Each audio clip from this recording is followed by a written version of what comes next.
Si pour Paul Morand, la fin de la Première Guerre mondiale avait coïncidé avec son avènement littéraire, un succès et une popularité aussi rapides qu'exceptionnels, en cette fin d'été 1944, il voit toutes les cartes qu'il avait jouées pendant l'occupation se retourner contre lui, précipitant la chute de l'ex-astre de la littérature française.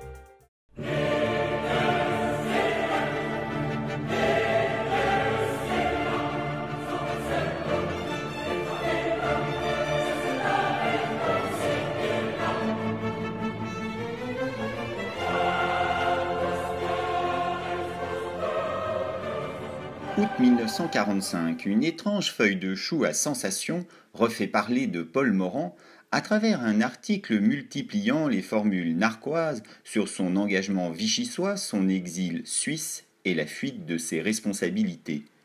En illustration, une étonnante paparazzade de l'ancien diplomate dissimulé derrière un journal, dérisoire par avant, à une médiatisation maintenant redoutée et chargée d'opprobre. Morand n'était plus rien, totalement replié sur lui-même.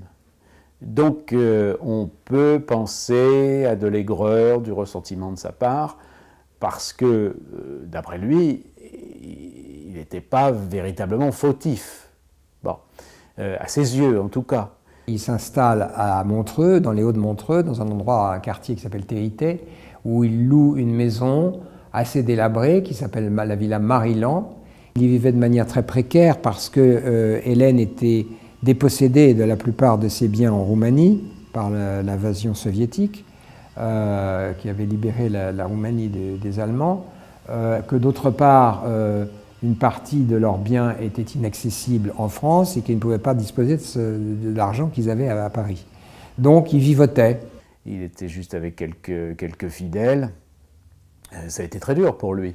Cher Jean, ta lettre m'a été douce, je compte mes amis sur les doigts. Il me reste plusieurs doigts vides. Je suis seul et assez misérable, mais c'est ma seule chance de faire un salut. Quelle saine joie de ne plus être vedette, d'avoir semé la mode, d'être arrivé au centre des vraies choses et d'avoir dépisté le temps. Voilà mon actif. Je crois m'être trompé, mais moins qu'on suppose. J'ai vécu des choses assez étonnantes qu'on saura après moi depuis 1 an. En 1945, vous avez été révoqué, et bon, vous avez subi, vous avez quitté la France. Est-ce que cet événement... Je n'ai pas quitté la France, j'étais en Suisse, je suis resté. Est-ce que ça vous a surpris, je veux dire? Oh, oui, parce qu'il y avait 1000 façons de sortir de la guerre, qui auraient été meilleures. J'ai été complètement passé sous silence, ce qui est à peu près unique dans l'histoire de la littérature. C'est-à-dire que les maladies que les gens font généralement après leur mort, je l'ai fait durant ma vie. Le 4 novembre 1944, le nom de Paul Morand est porté à la liste des traîtres par le Comité national des écrivains. Il était sur la liste noire puisqu'il ne pouvait pas publier en France. Les premières publications qu'il a eues après-guerre, c'était chez des éditeurs suisses. Donc voilà, il a payé le prix fort, c'est la période de l'épuration. Et Morand tombe dans l'oubli. Après la libération, Paul Morand a été atteint par l'épuration administrative. Il a été révoqué en septembre 1944. Paul Morand n'a pas occupé de fonction importante dans l'organigramme de Vichy. Son adhésion à Vichy n'est pas déterminante pour entraîner des foules. Il n'est pas mêlé personnellement à la répression, à la politique antisémite, pour ne rien dire de la déportation. Morand n'est pas du tout un idéologue. On lui fait un procès d'intention parce qu'on juge a posteriori. Donc on on juge avec un recul historique que ces hommes et ces femmes n'avaient pas. C'est tout de même un second couteau. Et d'ailleurs, il n'est pas tellement présent pour les historiens dans les histoires de Vichy. Néanmoins, il est évident que son implication à Vichy lui nuit à sa postérité en tant qu'écrivain. Il est moins sulfureux, bien entendu, que Drieux-La Rochelle ou Céline, mais il n'a pas été dédouané comme Claudel ou Mauriac qui ont pu se laisser prendre par les sirènes maréchalistes en 1940. D'autant que Morand n'est pas qu'un maréchaliste ou un pétainiste, il est un lavalien, ce qui est encore autre chose. Il faut ajouter qu'après la guerre, Paul Morand n'a manifesté aucun regret par rapport à ses choix de la période de l'occupation, et même il a justifié dans ses écrits la politique de la collaboration et pas seulement, disons, la personne du maréchal Pétain. C'était un homme qui ne regrettait pas ce qu'il était, mais qui voyait bien qu'il avait pris un chemin désastreux et qu'il fallait aller jusqu'au bout de ce chemin. Aujourd'hui, ça fait tâche et on le lui reproche et on le lui fait payer à titre posthume. Paul Morand reste en Suisse assez mal vu de tous les mouvements de résistance et de tous les gens qui ont accédé au pouvoir avec De Gaulle ensuite. Il s'y est trouvé bien. D'abord, un pays où tout le monde se lève tôt. Il dit, vous sortez à 7 h du matin, tout le monde est dans la rue. Et un pays où on ne lui posait pas trop de questions. Dès 1947, c'est le château de l'Aile qui est une construction étrange, remaniée dans le style néo-gothique vers 1830 par l'architecte influent de l'époque et qui ne peut pas passer inaperçu parce que c'est une architecture un peu provocante. Ce château de l'Aile, ils n'étaient pas chez eux, ils étaient locataires. Paul et Hélène occupaient tout le grand premier étage qui était en fait un entresol qui donnait d'un côté sur les quais et la place de l'autre sur les jardins. Et il campait un peu là-dedans. Le château d'Aile a la particularité d'être, à l'époque, d'être décoré à l'intérieur et meublé en néo-gothique aussi. Donc tout ça a été très solennel. Paul et Hélène y avaient ajouté un certain nombre d'objets glanés de par le monde. Dans ma mémoire, mes premiers souvenirs de Paul Morand sont assez étranges, parce que c'était un homme à apparition furtive. Il s'échappait souvent en voiture, il allait en Espagne, après il y a eu l'époque de Tanger, il allait à la Feria de Séville, comme on a vu tout à l'heure, il allait à gauche, il allait à droite, c'était jamais des voyages longs, mais des voyages de 3 jours. Après il a pu revenir à Paris, donc il venait à Paris, on voit avec Chardonne, il fait tout le temps des allers-retours entre la Suisse et Paris, donc je pense qu'il ne sait plus en Suisse. Il a repris ses voyages à partir de 1948-49. En cette orée des années 50, Morand, se sentant plus libre de ses mouvements, accepte une invitation à un événement inouï, un bal à Venise. La guerre, puis le semi-exil helvétique, l'ont tenu éloigné de la Sérénissime depuis 12 ans, et il y revient, costumé, pour le bal du siècle donné par Charles de Bestéguy, esthète richissime à la Café Society dans le somptueux Palais Labia. À une époque de clochard marshalisé, c'est réconfortant de voir quelqu'un dépenser ses sous pour la beauté, écrit Morand à son ami Denise Bourdet. Mais Morand sent bien aussi que ce sommet mondain est un crépuscule. Il serait ridicule de parler de cette dernière soirée comme une fillette de son premier bal. Mais dès l'arrivée, je savais que je venais faire mes adieux à un monde. Ermite par nécessité, seul depuis 11 années, du haut de mes glaciers, je tombais tout à coup dans une échauffourée de plaisir, dans un glas de l'imaginaire. Morand peut aussi tromper son ennui en rendant visite à une vieille connaissance dans un palace de Saint-Moritz, Gabriel Chanel. Rencontrée dans les années 20, la légendaire couturière, en cette après-guerre, est dans une situation comparable à celle de Morand. Son étoile a pâli. C'est en Suisse qu'elle vit sa passion finissante pour un officier allemand. Conscient du personnage hors série qu'est Chanel, personnage si proche de ceux qu'on trouve dans ses œuvres, Morand prend des notes après chaque tête-à-tête dont il tirera matière pour son dernier livre, L'allure de Chanel. C'est un monstre auvergnat de dureté, mais une femme extraordinaire, d'un orgueil et d'une intelligence inouïe. Je ne l'aime pas, mais je l'admire extrêmement. J'adore sa compagnie. Elle est détestée, le mérite très souvent, mais à côté d'elle, les femmes comptent peu. Autre dérivatif aux pesanteurs de l'exil, Morand va se lancer dans une correspondance fleuve pendant près de 20 ans avec Jacques Chardonne. Chardonne était un grand styliste, un anatomiste du couple, hein, qui a écrit notamment Les Destinées sentimentales. La relation de Paul Morand avec Jacques Chardonne, c'est une relation épistolaire. Au fond, ils se voyaient peu. De temps à autre, quand Chardonne allait à Paris et que Morand était à l'Automobile Club, ils se donnaient rendez-vous chez Lippe ou dans un café comme ça. Alors là, ils se voyaient. Mais sinon, c'était toujours une lettre par jour. À cet âge-là, quelquefois, un vieil écrivain a besoin de correspondants pour envisager les choses d'une façon plus vaste. Ce qui les rapproche sans doute, c'est leur situation de réprouvés à tous les deux, parce que Chardonne a été plus lourdement d'ailleurs impliqué dans la collaboration que Morand. Hein, il a tenu des propos collaborationnistes que n'a pas tenu Morand. Et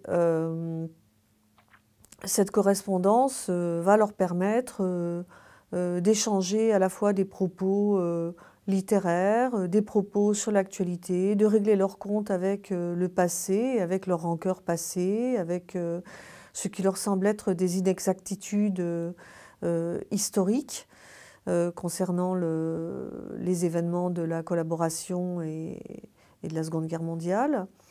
À ces propos se mêlent également beaucoup de choses anodines concernant le jardinage, la vie quotidienne, la santé mutuelle. Ce qui ne manque pas de sel, c'est que Chardonne, comme Morand, était parmi les écrivains favoris de François Mitterrand.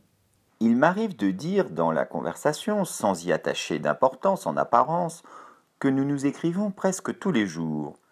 Eh bien, les gens changent de figure, même si, comme ce sera notre cas, nos confidences doivent être posthumes. On a beaucoup parlé, au moment de sa parution chez Gallimard, de la correspondance entre Morand et Chardonne. Elle a fait grand bruit, il y a eu des feux contre feux, il y a même des hommes politiques qui se sont engagés pour essayer de la faire interdire dans certains partis.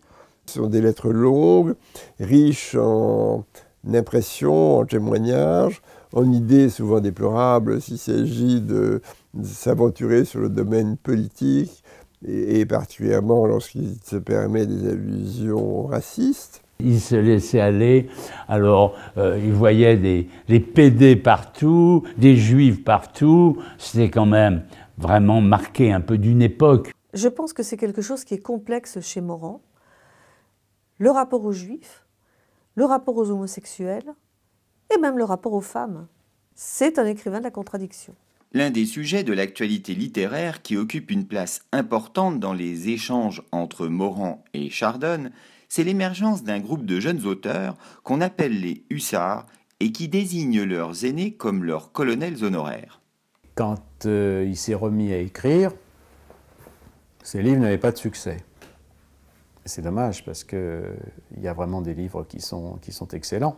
De Paul Morand, il disait « Ah oui, c'est un auteur d'avant-guerre », avec une légère nuance sinon de mépris, mais en tout cas, oui, c'est une autre époque, un peu démodée. Jusqu'à temps qu'il y ait Roger Nimier qui s'intéresse à son cas et le rencontre.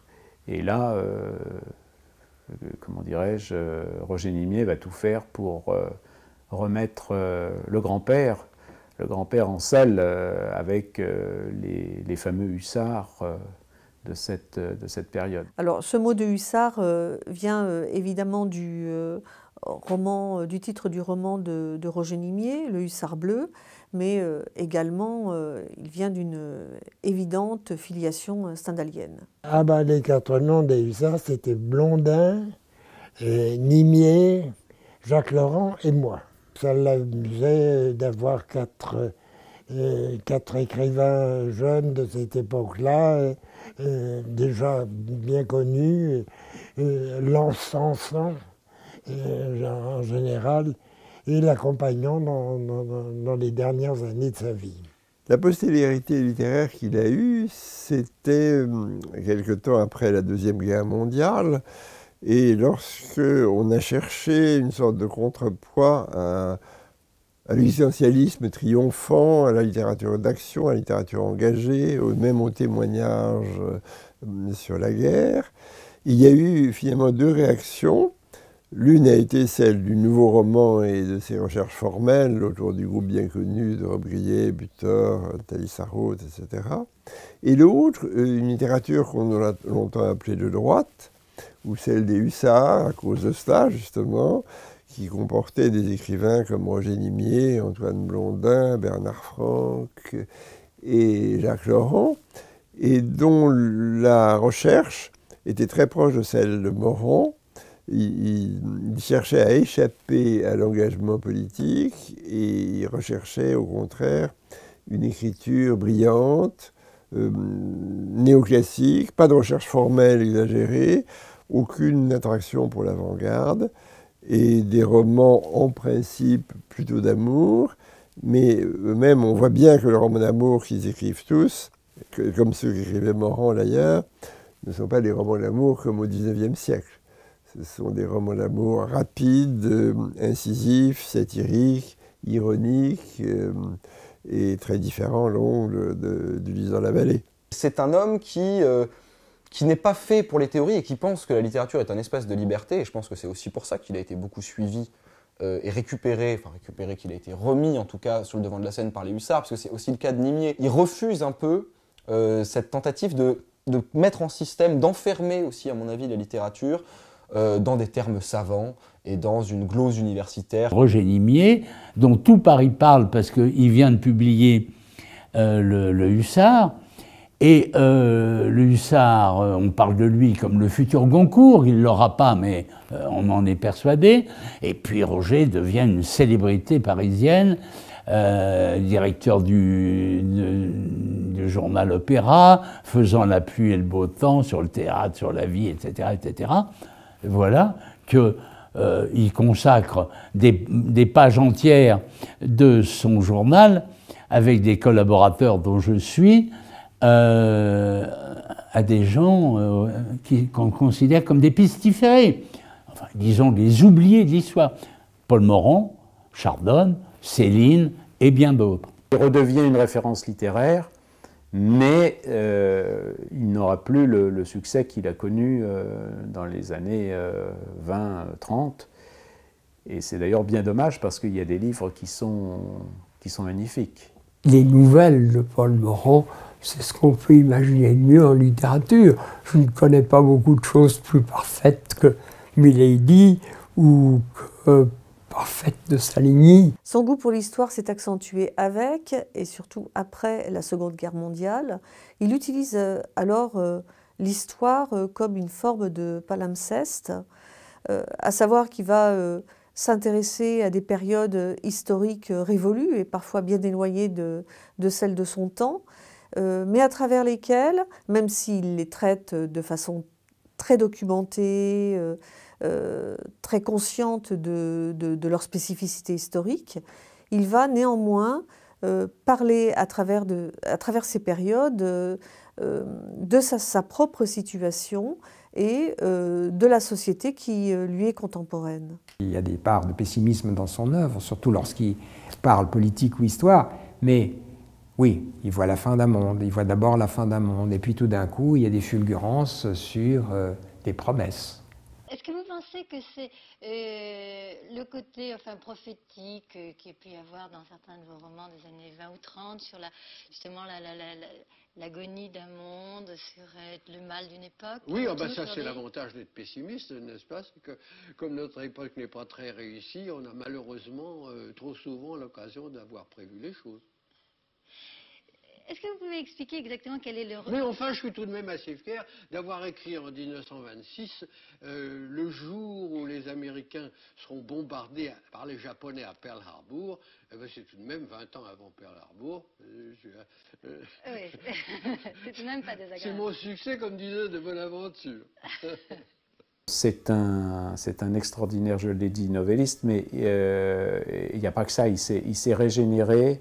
Il est devenu même romancier, parce qu'il était plus novelliste que romancier. Je pense par exemple le Flagellant de Séville, qui est un livre historique, roman historique, qui est vraiment extraordinaire, avec une recherche incroyable. J'aime beaucoup ce livre-là, parce qu'il est un examen de conscience de sa propre attitude. De même, à propos du phénomène résistance et collaboration sur le plan historique, où on lui a tant reproché son attitude pendant la guerre, eh bien, il essaie d'exorciser ça de toute évidence en resituant une histoire analogue dans l'occupation napoléonienne, donc française, de l'Espagne d'avant Césada. Alors c'est assez poignant de voir un homme qui peut se remettre en cause comme ça, alors même qu'il passe pour souvent quelqu'un qui ne veut pas changer d'opinion. Encore une contradiction.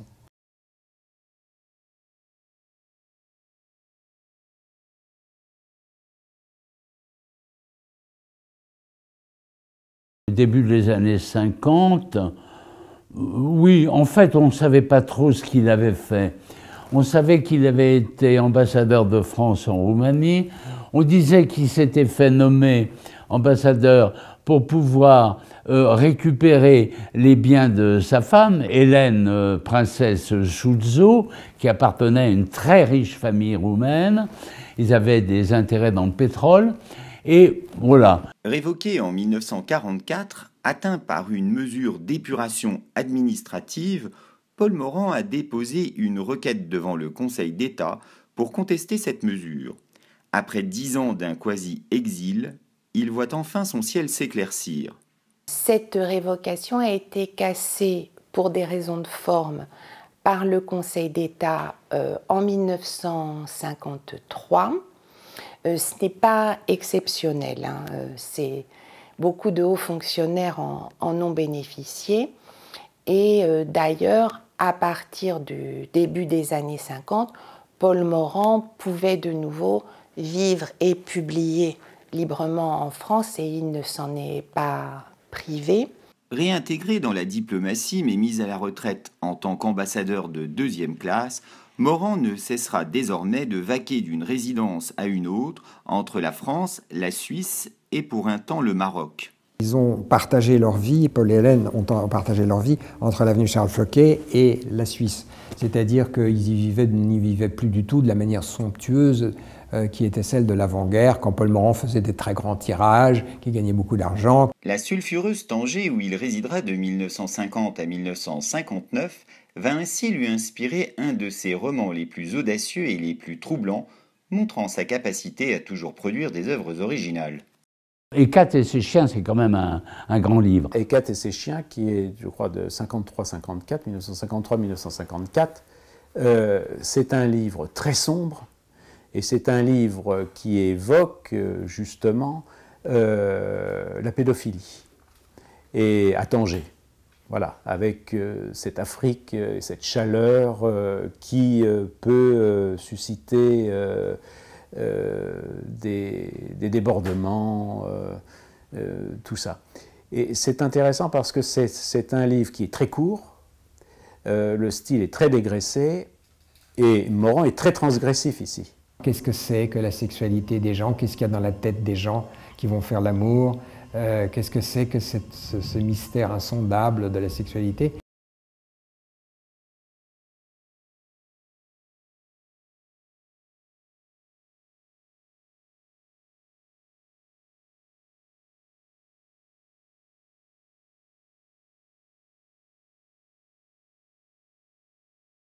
Il a fréquenté un milieu assez interlope.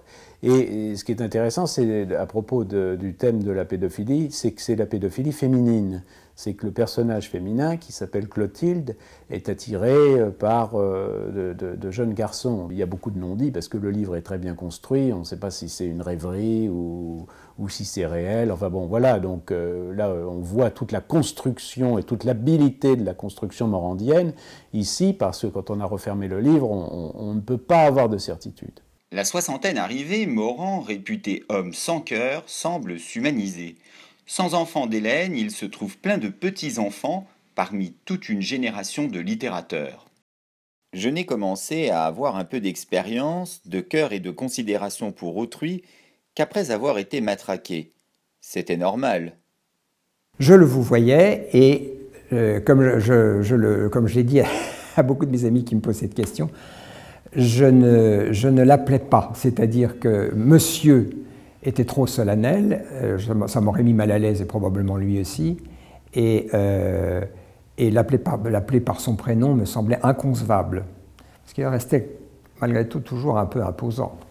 Il n'aimait pas beaucoup les enfants. Tant que j'ai été un enfant, tant que je n'ai pas eu au moins 14 ou 15 ans, la relation était avec lui à peu près inexistante. J'avais beau de le filleul, peu lui importait au fond ma présence. Il faut attendre beaucoup plus tard pour que j'ai une relation personnelle avec lui, c'est-à-dire l'âge de 14 ou 15 ans. Paul Morand m'a proposé de venir l'accompagner dans ses promenades à cheval au bout du lac Léman à Villeneuve, dans la plaine du Rhône. J'ai beaucoup appris avec lui et les balades étaient merveilleuses parce que c'était le rare moment, un moment où on a commencé à échanger. L'idée que j'avais avec Paul Morand quelque chose comme une relation mondaine me fait absolument horreur. Je ne dirais pas que c'était un ami, je n'oserais pas dire ça, mais c'était presque une espèce de père spirituel avec lequel j'étais brouillé. Je ne partageais aucune des opinions de Paul Morand. Mais qu'est-ce que vous voulez, c'était mon père. Et je lui reste très très fidèle. Moi je l'aimais et puis je garde pour moi les correspondances que j'ai eues avec lui et les propos qu'il a tenus sur moi. Et je le suis au contraire très reconnaissant de m'avoir aidé dans les débuts de ma vie avec une générosité exceptionnelle. Je crois qu'il me considérait comme un ami. Enfin, il m'envoyait des cartes postales. Alors, et puis, il s'intéressait par la suite, lorsque j'ai eu un changement de direction, de carrière, j'ai quitté le journalisme littéraire et les hussards, et j'ai fondé le guide gastronomique qui porte mon nom, enfin la moitié du nom, et Gaumillot. Et là, il m'envoyait des cartes postales parce qu'il s'intéressait énormément aux bons restaurants, aux bons hôtels, et m'envoyait des petites notes sur tel et tel endroit, me disant « ça ne vaut rien, n'y allez pas », même si je l'avais trouvé très bon. Enfin voilà, les relations étaient assez amusantes.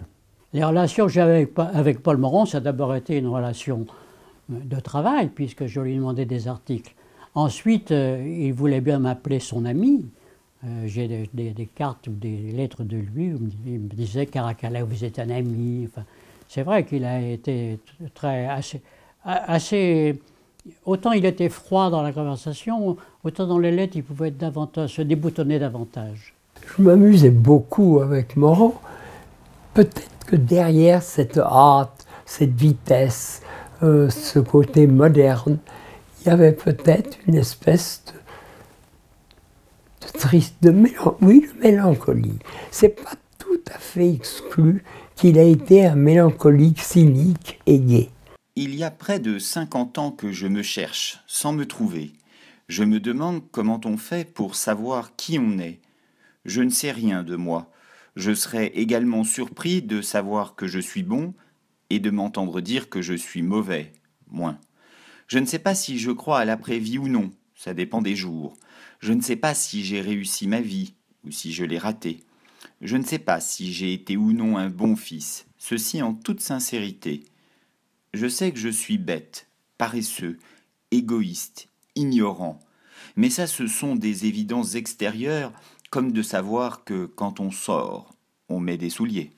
La qualité qui m'a le plus marqué, c'est cet extraordinaire amour réel pour un homme qui se vantait, il disait « je n'ai pas de cœur ». À la fois, c'était un aveu, en même temps, il semblait que ça lui faisait assez plaisir de faire cet aveu, de dire qu'il n'avait pas de cœur.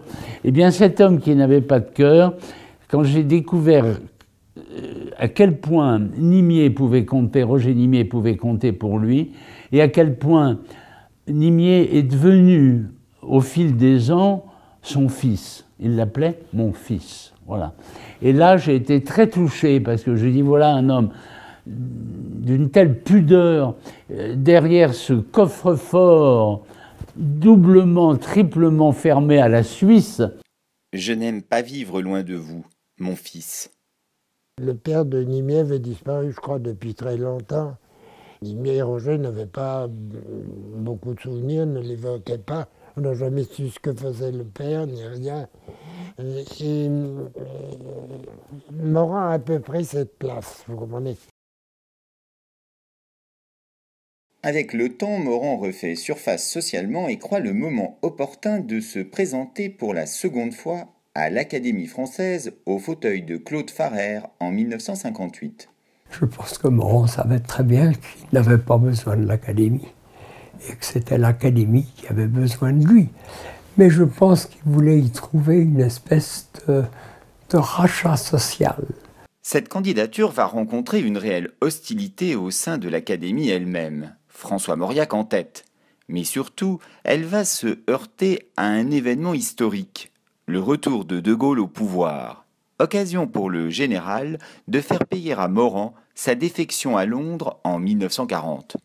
Ce qu'on n'a pas dit, c'est que De Gaulle appréciait Morand comme écrivain. Vous savez qu'on ne peut pas entrer à l'Académie si le président de la République ne donne pas son accord. Et c'est très rare que le président ne donne pas son accord. Napoléon, oui, refusait son accord.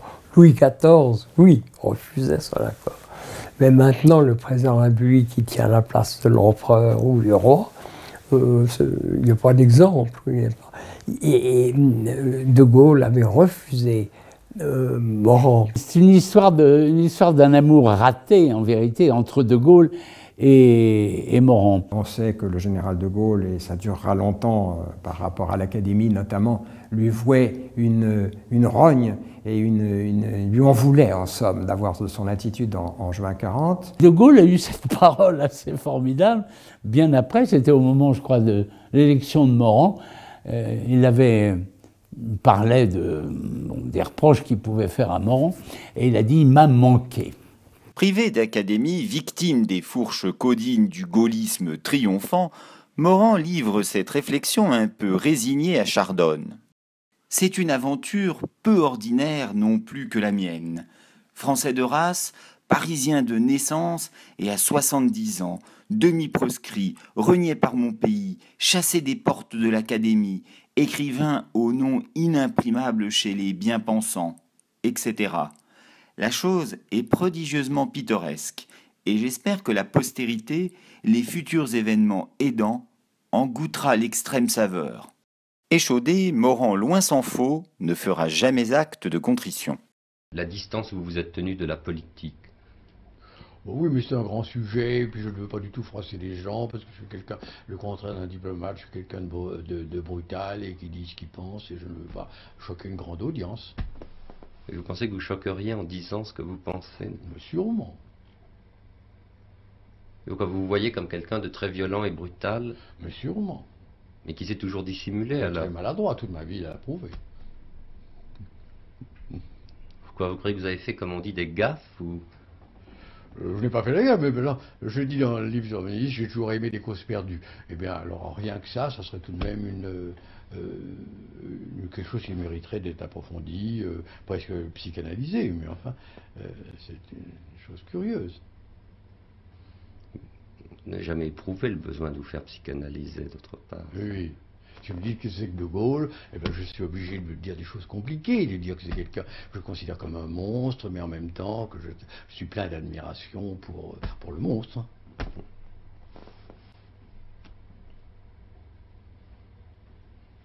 Morand reste fondamentalement anti-gaulliste.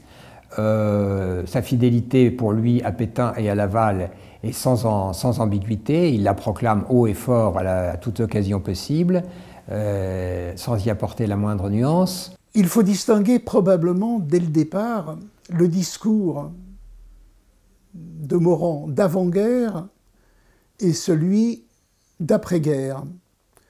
Il s'est passé quand même un certain nombre de choses pendant cette dernière guerre mondiale que Morand, évidemment, connaît par cœur aussi bien que tout le monde.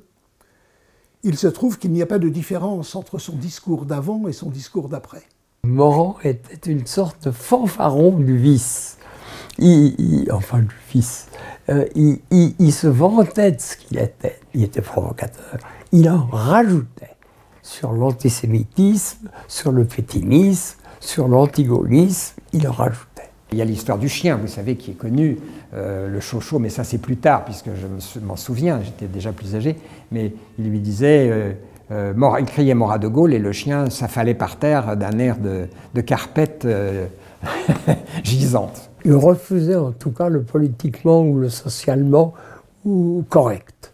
Ça, c'était un ennemi du socialement correct. Cet antigaullisme va trouver une forme plus subtile et littéraire à travers une de ses meilleures biographies, Fouquet ou Le Soleil offusqué. Une fois de plus, Morand se sert de l'histoire comme d'un palimpseste. Il y a bien sûr le premier plan, la chute tragique du surintendant des finances de Louis XIV en 1661. Mais Fouquet, c'est aussi toutes les causes perdues que n'a cessé de soutenir Morand, Berthelot ou Laval. Fouquet, publié en 1961, à 3 siècles exactement de la prise de pouvoir personnelle de Louis XIV, s'est enfin Morand lui-même contre De Gaulle pour critiquer, ainsi qu'il l'écrit à Chardonne, cet absolutisme de droit divin qui va s'étendre jusqu'à nous. Un homme, jeune encore, et une jeune auteure, l'autoroute de l'Ouest, une Aston Martin qui va trop vite, sortie de route. Roger Nimier trouve la mort dans un accident de voiture à 36 ans. Roger riait quand on lui disait « plus tard » ou « lorsque vous serez vieux ».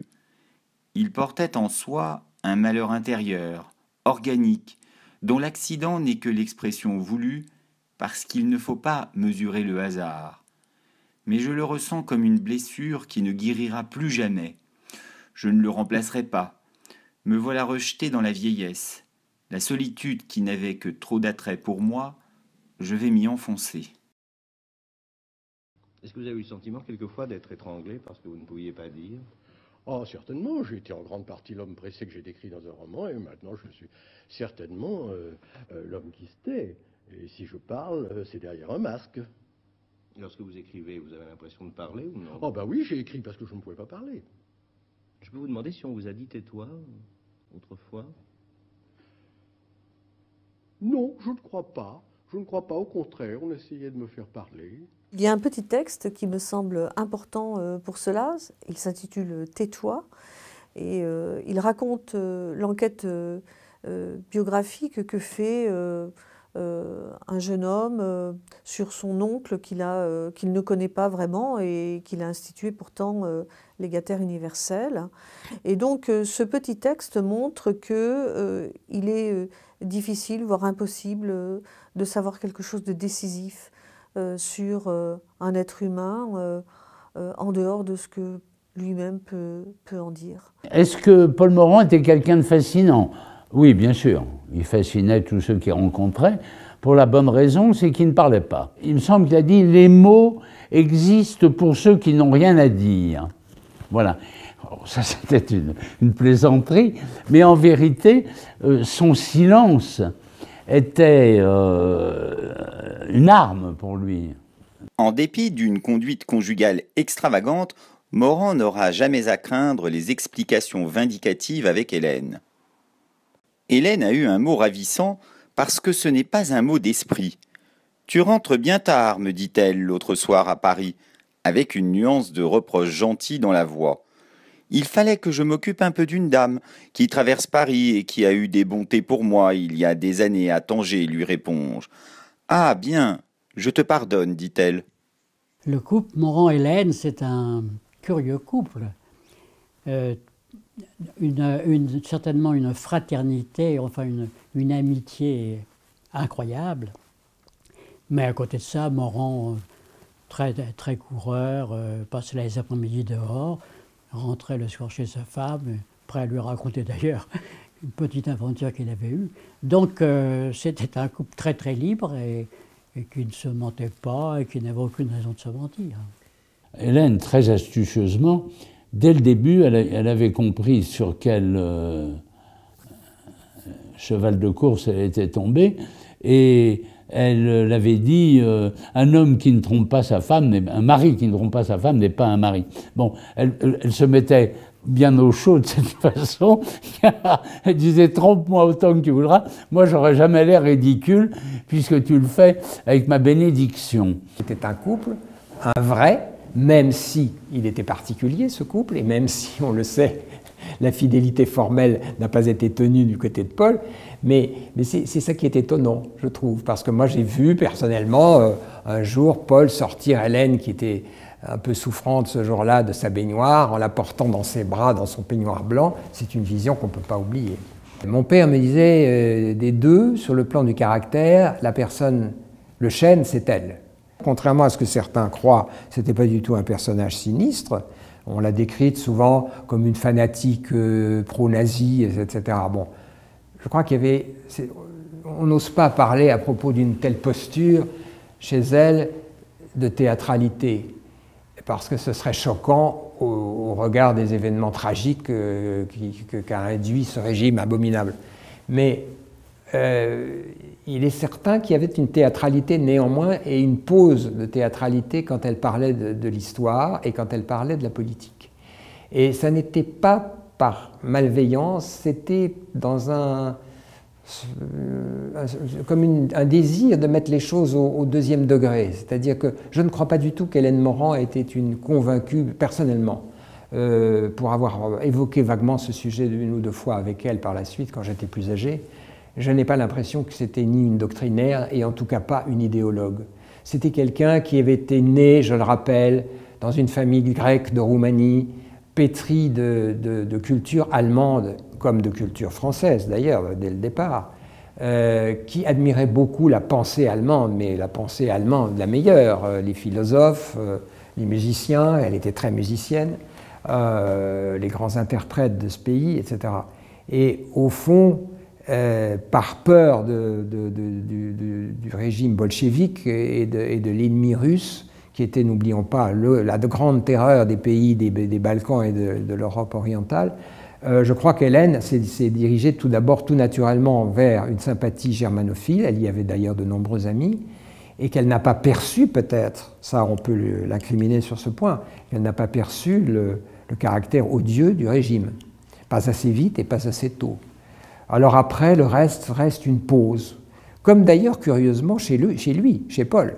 Il y a chez tous les deux une espèce de pause, comme ça, de posture, qui ne rime pas à grand-chose. Surtout quand on pense à leurs intelligences respectives.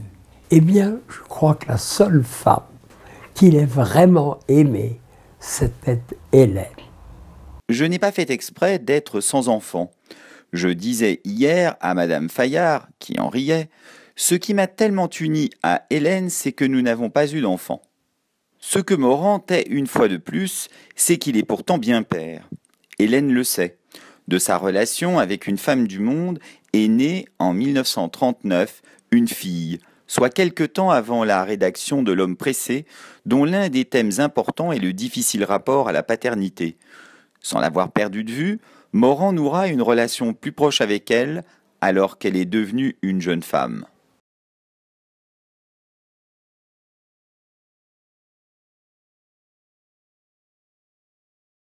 Vient le joli mois de mai qui bouscule la statue du commandeur. Morand, aux antipodes idéologiques de cette contestation, se trouve en affinité psychologique avec elle et collige sur les murs de Paris les slogans qui l'interpellent. Ironie du sort, Chardonne meurt au paroxysme des événements. Les relations avec Chardonne, c'était incroyable. Quand Chardonne est mort, il a dit, alors qu'il communiquait tous les jours avec lui, et on croyait que c'était une paire d'amis, pas du tout. C'était une paire de correspondants, mais pas d'amis. Et il a dit, oh ben, je comprends pas pourquoi j'ai pas plus de peine de la perte de Chardonne. Ça veut dire qu'il n'avait pas de peine en vérité. Chardonne, toujours fin psychologue, ne lui écrivait-il pas ? En vérité, nous poursuivons chacun un monologue. Et c'est tout naturellement que son correspondant privilégié disparu, Morand remplace l'échange épistolaire par la tenue d'un journal intime. Moi, quand j'ai pris connaissance du journal inutile, d'abord j'ai eu l'impression d'ouvrir une espèce de magnifique livre d'aventure où on parcourait à la fois dans le temps et dans l'espace un pays immense où étaient évoqués avec une liberté extraordinaire des noms, des sentiments, des réactions, des amitiés neuves. Avec le journal inutile, il faut rappeler que nous sommes en présence d'un vrai journal avec tous les présupposés du genre, ce qui n'est pas si fréquent. Morand y consigne, sans se corriger, sans se censurer, tout ce qui lui passe par la tête, pour le meilleur ou pour le pire. Et il en a conscience, il l'a décidé. Est-ce que la littérature, ça n'est pas cela aussi, de représenter l'humanité avec toutes ses limites? On touche ici à une conception de la littérature qui l'éloigne beaucoup de celle, par exemple, de Sartre et de Camus. Pour Paul Morand, la littérature, c'est avant tout d'être un styliste et d'exprimer par ce style ce que l'on est profondément au monde, les interactions entre le monde et nous, et de leur donner une forme qui fera en sorte que l'œuvre pourra traverser les temps et non pas céder à la pure mode d'un sujet, d'une époque, comme à la bien-pensance. Il a eu sur lui-même des paroles terribles, sur son physique.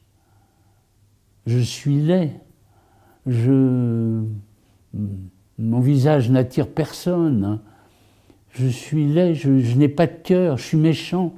Étonnant, vous voyez, cet homme qui symbolise le bonheur de vivre avec ses voitures, ses jolies femmes, ses voyages et son style incomparable. Ben, il était triste, Ça peut expliquer aussi cette espèce de retirement du monde. Aimer la vie, vouloir vivre bien, luxueusement et vite, suppose qu'on s'estime un peu digne du bonheur. Or, il y a ça, au fond de chez Morand, une sorte, j'allais dire d'auto-aversion, mais ça serait peut-être excessif. J'étais agacé plutôt par le côté répétitif de certaines choses, mais il y a des choses magnifiques dans le journal inutile, et en plus c'est d'une écriture qui est tout à fait à la hauteur de son œuvre, dans l'ensemble. La seule chose que je n'ai pas aimée, pour le confesser, c'est parce que ça, je suis de nature peut-être pudique, c'était les évocations de sa sexualité personnelle que je trouvais n'apportait rien de plus que ce qui était dit par ailleurs, et puis qui n'était pas au même niveau. Bon, est-ce qu'il a voulu être moderne? Est-ce qu'il a voulu montrer qu'il ne mettait plus aucune barrière et que voilà, il n'y avait plus de tabou? C'est possible, après tout, c'est son droit, je le respecte. Ça m'a un peu intéressé, c'est tout. On n'a pas mesuré encore l'importance et l'intérêt d'une œuvre comme le journal inutile, qui est un véritable chef-d'œuvre, même s'il comporte des scories, des choses choquantes, qui justement peuvent aussi donner à réfléchir. Après s'être tant impliqué dans sa candidature de 1958, Chardonne ne verra finalement pas Morand admis sous la coupole le 24 octobre 1968. Cette fois-ci, comme la précédente, pour faire plaisir à Hélène. Il est hors de doute que Hélène était snob. Lui, vous savez, c'est très difficile d'être snob quand on est au niveau de Paul Morand. Mais, pour dire les choses d'un mot, je crois qu'il ne détestait pas les grandeurs d'établissement. De Gaulle, après mai 68, lui dit « Bon, vous pouvez y aller ». De Gaulle l'avait barré. Et le plus intéressant, c'est que finalement De Gaulle a cédé. Et lorsqu'en 1968, finalement, Morand a été élu, il a refusé de le recevoir, ce qui, pour le coup, était exceptionnel. Il ne l'a pas reçu, mais il a accepté. Et le plus intéressant, c'est qu'il avait refusé Saint John Perse, c'est-à-dire Alexis Léger, qui est un grand poète, qui était en Amérique anti-Pétain, mais avec le groupe anti-Pétain et anti-gaulliste. Et ça, il ne lui a pas pardonné, et il a cédé pour Morand, et il n'a pas cédé pour Saint John Perse. Messieurs, en m'accordant vos suffrages, vous contraignez un amant de la Grande Route à s'arrêter. Votre compagnie, créée pour fixer le langage, fixera cette fois l'écrivain. En même temps qu'un honneur dont je mesure l'étendue, c'est un extrême bonheur que de rencontrer tant de siècles et de les remonter. Cette alternance de couronnement et de funérailles, auxquelles succèdent de nouveaux sacres académiques, prend la majesté d'une loi biologique. J'y satisfais un besoin de continuité qui toujours hanta une vie pleine d'accidents. Monsieur, à ce doge de Gênes, qui au mépris des lois de sa République s'était vu forcé de venir faire sa cour à Louis XIV, quelqu'un demandait ce qui les tenait le plus à Versailles. C'est de m'y voir, répondit le doge. Que si quelqu'un me demandait ce qui aujourd'hui m'étonne le plus sous cette coupole, je dirais, c'est d'y voir Paul Morand pour la première fois. Enfin comblé des honneurs tant recherchés, réhabilité dans la société et maintenant octogénaire, on pourrait penser Morand satisfait et accompli. Une fois n'est pas coutume, le meilleur de son œuvre est à venir. Ainsi que Chateaubriand l'écrivit dans La vie de Rancé, souvent, les hommes de génie ont annoncé leur fin par un chef-d'œuvre. C'est leur âme qui s'envole. Ce chef-d'œuvre a pour titre Venise avec un S.